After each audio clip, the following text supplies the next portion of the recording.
I'm Jack Makris. I'm from Kent, Connecticut.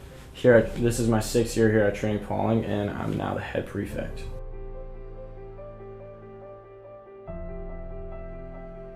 I would say I'm the kind of guy who comes from a hardworking family. There's been a lot of examples of resilience and hard work in my family, so I feel like that's the kind of guy I am. When I was about 4 years old, a couple days before my birthday, I woke up one morning hearing sirens, and I heard police officers, firemen coming to my house. So I kind of just hid under my bed, and I was there for a good amount of time, and then I saw my door open up, and I saw these boots. It's a police officer, and he tells me to come out, and yeah, my dad, he had a heart attack.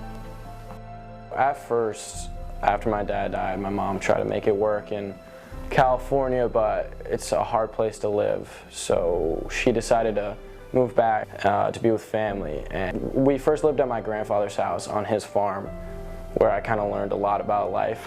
Obviously, if you're going to live on a farm, you need to put in the work.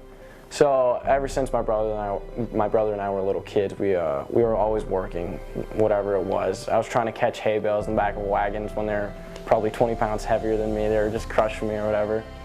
Honestly, I didn't really have the most confidence, so I would make mistakes sometimes, and I realized from that, you can always overcome those mistakes. Once I almost ran my uncle over with a tractor, and I ran into a barn once and stuff like that. So, I learned a lot from that, because then I became good at that kind of stuff, and you learn a lot from failing. I think that you learn a lot from failing, and then you can overcome that and become good at whatever you want to be good at. These hardships, they made me grow closer to my mom and my brother. My mom, she just showed a lot of character during those times, working as many jobs as she could. I don't know, I can't even put in words how close I am with my mom.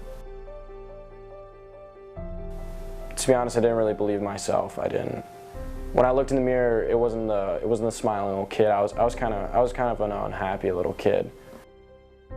When I came to TP, I really started liking it because there was that family atmosphere, and there was always people there to support me. And for a long time in my life, if I fell, there wasn't really that many people help me back up.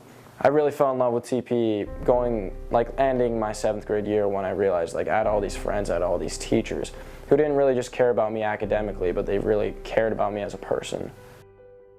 In the head prefect briefcase, there's all these names written down, and there's all the schools that they're going to. And in that briefcase, there's Navy, Air Force, Army, and I thought they were perfect.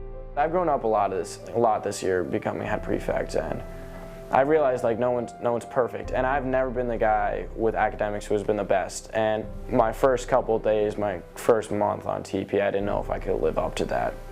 People do hold me to a higher standard. Sometimes you feel a little boil in your chest, and when people tell you need to change the way you are sometimes to be this role model and to be this example for everyone, sometimes no, that's not who I am. I am that guy who's not perfect. And I want to show everyone I'm not the guy who's perfect.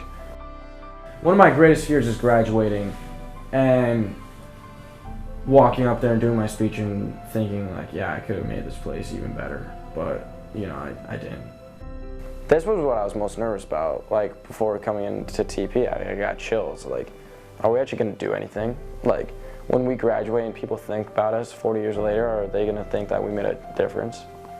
So I feel as prefects, my goal coming in was to make the brotherhood stronger and make the brotherhood true.